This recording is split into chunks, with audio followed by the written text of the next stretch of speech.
I was curious about how it would look. And that's a strange thing, right? How do you go futuristic but not too futuristic, and it needs to look fresh and cool, like Athers are supposed to look fresh and cool, but not too fresh and cool so that people get... And if you take the iQube as an example there... I was just going to say, they took my favorite scooter, electric scooter, and it feels like a cooler iQube, and which is just right. Yeah, I mean, and that's right for Ather. Yeah, and if you think about the iQube styling, for example, we've commented on this, the iQube began in a great place at the front. And the further back in the scooter you go, the older the scooter gets. And then adding the chrome garnish and the lit labels and all of that, it didn't help the iQube's sense of class a lot, right?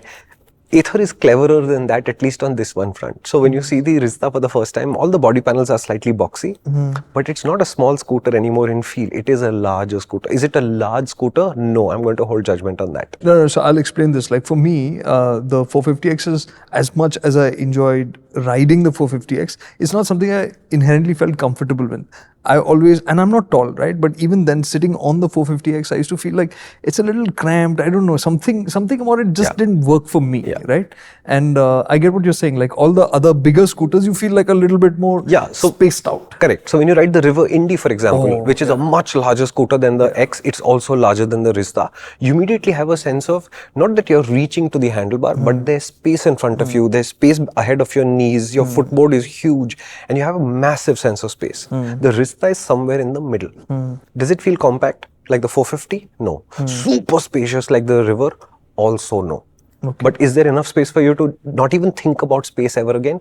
Yes, that's what they've got right. Is it fair to say that it would be about as much as the Access or the little bit better Jupiter? Than the Access, I think. Okay. Jupiter is a better reference because Jupiter is, the 125 Jupiter is perhaps the most spacious of the ICE scooters. It's also the most, it's the freshest recent design where they significantly re-engineered the scooter. Started with the fuel module having to go under the floorboard like a battery would go. The Jupiter 125 placed it there. That released a lot of space in lots of places. But it also forced a fairly significant restructuring of the scooter itself. So to me, the Jupiter 125 is the freshest in terms of engineering of all of the ICE scooters, and it reaps the benefits of that. The Rizta more or less falls into that kind of a zone. In fact, Ather said that they will build the biggest seat on the market. The next biggest seat is the Jupiter 125. Okay, nice. Yeah. So that's a good place to be. So in terms of size, in terms of sense of and it's an Ather, so finish levels are great. There are little thoughtful details. I think the Bajaj Chetak actually has even more thoughtful details.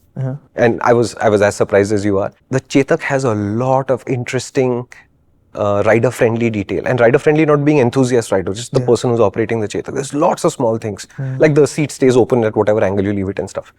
The Ather is supposed to do it, but surprisingly, at least on the hardware front, the Chetak does more than the Ather. The Ather does more than the Chetak on the software front. Give an example of the hardware. So for example, the Ather Rizta seat, it's a large seat pan, and it's mounted at the front. Look at the gesture you made. Yeah, it's huge. Right? Okay, the RI fit into this natively and naturally, which has only ever happened on the River Indy. On the River Indy, you had to maneuver it into place and there was a specific orientation. Not on the Rizta. And the Rizta has a bump at the bottom where the tire protrudes into the despite that. Okay. So the Rizta is that kind of spacious. It's big. But it's so big that I think it needs one more mounting point for the seat pan in the front. Okay. So when you open the seat, the hinge feels weak and the front of that tray also moves a little bit. Between both of these, the seat never closes in one shot. It needs to be aligned at the end so that it slots neatly into its lock. On the Chetak, not only does the hinge feeling weak thing not happen, it also has a spring. So you just take it and leave it here and the seat stays there. So one step up in the hardware like that. Okay. Right? The Ather's charge port, for example, is spring loaded to close. But that makes it quite inconvenient because you need two hands now, one to open it and one to plug it in. It doesn't stay where it is. Or even if it was a damped close, where it would just slowly close itself, so you have time to plug it in and then the flap will come and rest on top of the charger. No, it doesn't. And what about all the other stuff like the screens and the switches and all of that? It's all from the 450S. Oh, it is? Yeah. So, does it have warp? No. Okay, so let's see what they've done here, okay? First, on the motor front, it's the same motor, but they're extracting less performance from it. So the top speed falls 10 kilometers an hour from the 450X to the Rizta. So this scooter maxes out at 80 kilometers an hour. We rode around the Nandi Hills area outside Bengaluru, so twisty roads, not always fully flat, always climbing and all of that. Did I feel a lack of performance? Honestly, no. Okay. Then, because they extract less performance, they can add 10 kilometers to the range. But power is down, but what about torque? Torque is also down? Torque is the same, 22 Torque Newton is the meters. same, huh? Yeah. So, there's not a fundamental difference in the hardware. There's not a fundamental difference in the weight. But they're just taking less from this motor and they're taking their time about taking it out. So it's a calmer, gentler scooter. So if you see the 0 to 40, this scooter is a slower scooter. Therefore, it only has two riding modes. One is Smart Eco and the other is Zip. Okay. So they've only put two riding modes because they said, look, the more riding modes I put, the more complicated the scooter becomes. Yeah. And then it becomes harder to share with members of your family. A youngster will adapt to more riding modes, but an older person may not. It might be too much for them. And I don't doubt that piece of logic because when I rode the 450S, and remember we got the 450S without the ProPack, Right. which is basically like an IC scooter but with an electric powertrain because there was no features at all. It was very nice to ride.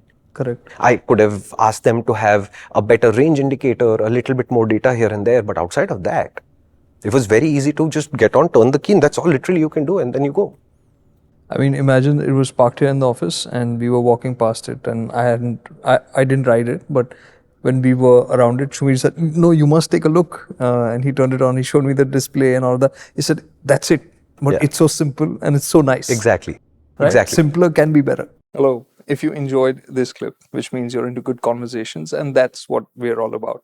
It's really hard packing in the essence of an idea into a 60-second clip. This 3-minute, 5-minute video would have given you a sense of that. And you can enjoy this entire conversation in its full glory on the MotorInc channel. So why don't you head out over there and subscribe to that? And you could subscribe to this channel as well if you enjoyed it.